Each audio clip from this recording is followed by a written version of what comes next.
ஹல்தி முடிஞ்சிருச்சு. Next day மார்னிங்கும் வந்துருச்சு. எல்லாரும் பூஜாக்கு ரெடி ஆகிட்டு இருந்தாங்க. மேரேஜ் வந்து வேறு இடத்துல நடக்க போகுது. ஸோ ஆஃப்டர்நூன் அவங்க எல்லாரும் கிளம்பி போயிடுவாங்க. நாங்கள் மேரேஜும் ரிசப்ஷனும் அட்டன் பண்ணல. ஹல்தியும் மெஹந்தியும் அவங்க வீட்டில் நடந்ததால் அது மட்டும் இருந்து பார்த்துட்டு கிளம்புற பிளான் தான்.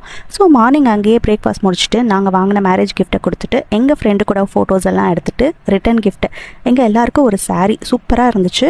அதை வாங்கிட்டு பேக்கிங் எல்லாம் பண்ணுற கேப்பில் கிட்ஸ் எல்லாம் தனியாக ஃபோட்டோ ஷூட் நடத்திட்டு பயங்கர ஃபீலிங்ஸோட அவங்க ஃப்ரெண்டுக்கு பாய் சொல்லிவிட்டு நாங்கள் எங்கள் ஃப்ரெண்டுக்கு தேங்க்யூவும் பையும் சொல்லிவிட்டு ஹார்ட் ஃபுல்லாக மெமரிஸோட நெக்ஸ்ட் சென்னையில் மீட் பண்ணலான்னு சொல்லிட்டு கிளம்பிட்டோம். அவங்களே பஸ் ஸ்டாண்டை ட்ராப் பண்ணி விட்டாங்க.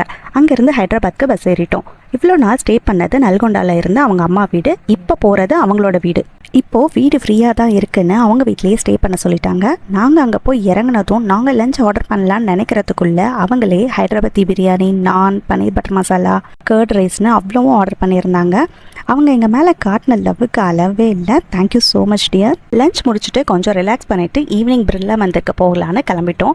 அங்கே 1 hour ஆயிடுச்சு. கோயிலுக்கு போயிட்டு கொஞ்சம் ஃபோட்டோஸ்லாம் எடுத்துகிட்டு கிளம்பிட்டோம். மேலே இருந்து ஹைதராபாத் சிட்டியை பார்க்க ரொம்பவே நல்லா இருந்துச்சு. நல்ல வியூ, நல்ல காற்று. டே டைமில் பயங்கர வெயிலாக இருந்தாலும் நைட் டைம் கொஞ்சம் சில்லுன்னு காற்றும் வந்துச்சு.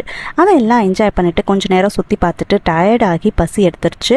அங்கே இருந்தவங்க கிட்ட நல்ல ஹோட்டல் எதுன்னு இங்கேருந்து பக்கமாகவும் இருக்கணும்னு கேட்டுட்டு வாக்கபிள் டிஸ்டன்ஸ்லேயே அந்த ரெஸ்டாரண்ட்டும் இருந்துச்சு. வெயிட்டிங் டைம்லேயே ஒரு 1/2 hour ஆயிடுச்சு. பயங்கர பசியில் வெயிட் பண்ணிவிட்டு ஒரு வழியாக இடம் கிடச்சி நாங்கள் எல்லாம் ஒரே டேபிளில் உட்காந்துட்டு ஆர்டர் பண்ண ஸ்டார்ட் பண்ணிட்டோம்.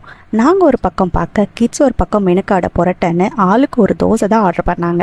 பட் அதுலேயே வெரைட்டியாக cheese masala dosa, onion podi dosa, masal dosa, mini sambar idli, Korean noodle soup, roti, mushroom masala, paneer masala, gobi Manchurian. நான் வந்து பெசரட் ஆனியன் தோசை. டேஸ்ட் நிஜமாவே ரொம்ப நல்லா இருந்துச்சு. நாங்கள் கூட காரமாக இருக்குமோன்னு பயந்தோம். ஆனால் உண்மையிலேயே கிட்ஸும் நல்லா விரும்பி சாப்பிட்டாங்க. ஃபைனலாக லெமன் சோடாவோட ஃபினிஷ் பண்ணிட்டு வீட்டுக்கு கிளம்பிட்டோம். நெக்ஸ்ட் டே ஜூவில் மீட் பண்ணலாமா? அது வரைக்கும் டாடா பை பாய்.